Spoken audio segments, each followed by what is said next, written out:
Hello, my name is Gary Venice. I'm the principal broker at ERA Blue Key Properties here in Spring City, Tennessee, on the banks of Watts-Bar Lake. And today, I wanted to welcome you back if you've seen these videos before, and if not, welcome to my East Tennessee real estate blog. We're going to talk a little bit today in the home buyer series about what happens when a buyer is faced with multiple offers on a property they're interested in. One of the things that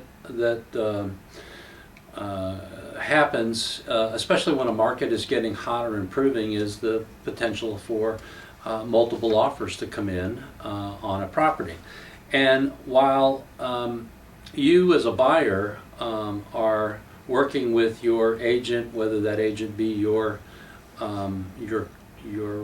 have a exclusive buyer's agreement with that agent, or whether you're just working with that agent, one of the things to be aware of is that the seller, who has a contractual obligation with the agent that's representing them, sometimes it's misunderstood about how the negotiation works in multiple offers.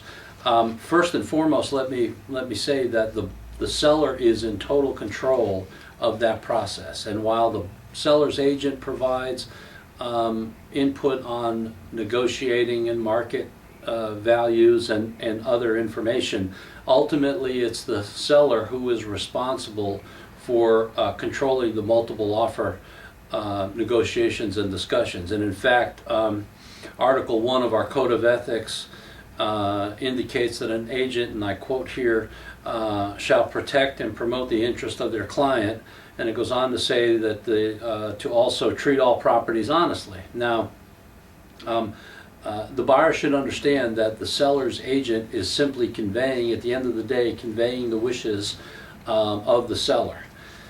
Another thing in a multiple offer situation that buyers need to be aware of is that the information that you're providing on the offer in regards to terms or price, etc., once you submit it, unless there has been a prior agreement with the seller in writing, the seller and the seller's agent has there is no propensity for them to consider that information as privileged. That is, the seller could talk to one of the other agents submitting an offer and discuss your terms and conditions with them, and vice versa, by the way. Our standards of practice gives some guidelines as it relates to how the agents should work with that, and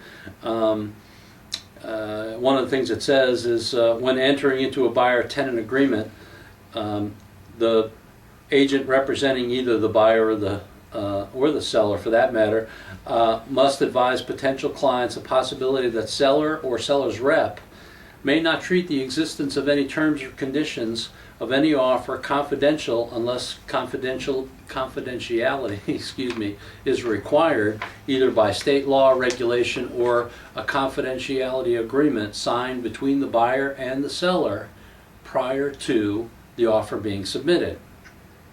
And what we recommend is once it becomes obvious that a multiple offer situation is in place, and generally that happens after the first offer is submitted, and then we're told, hey, there's multiple offers, or if you're getting ready to submit the offer and you're the second of the multiple offers, you'll know that when you're getting ready to convey that offer. And that assumes, of course, that the original buyer, or the one ahead of you, so to speak, hasn't gotten some kind of confidentiality agreement with the seller. But at the end of the day, as a buyer, one of the things your listing agent or your buyer's agent should discuss with you, at least in some of the initial meetings, is how you guys are going to handle a multiple offer situation.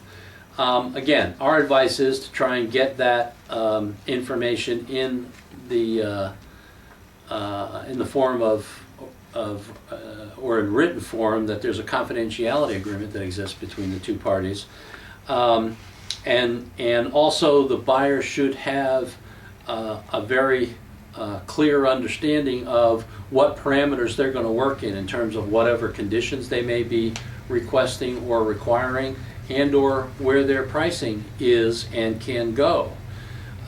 What happens normally is you'll get to a point where the seller will say, or through the seller's agent, you know what, it's time for the highest and best offer. Well, at that point in time, the buyer, of course, has to decide on which things they either can give or take, and where they need to be price-wise.